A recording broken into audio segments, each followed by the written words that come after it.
భక్తుడైన దావీదు తన జీవితంలో ఒక్కొక్క సంఘటన జరుగుతూ ఉంటే ఆ సంఘటనకు తగ్గట్టుగా కీర్తన రాసేశాడు.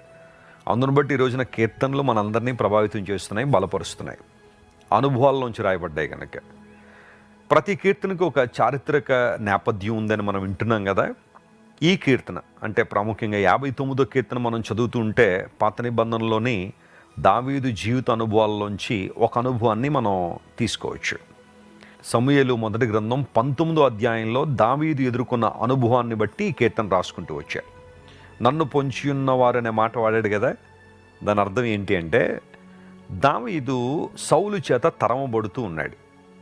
తరమబడుతున్నప్పుడు దావీదు భార్య అయిన మీకాలు దావీదును తప్పించినట్టుగా ఆ అధ్యాయంలో మనం చూస్తాం.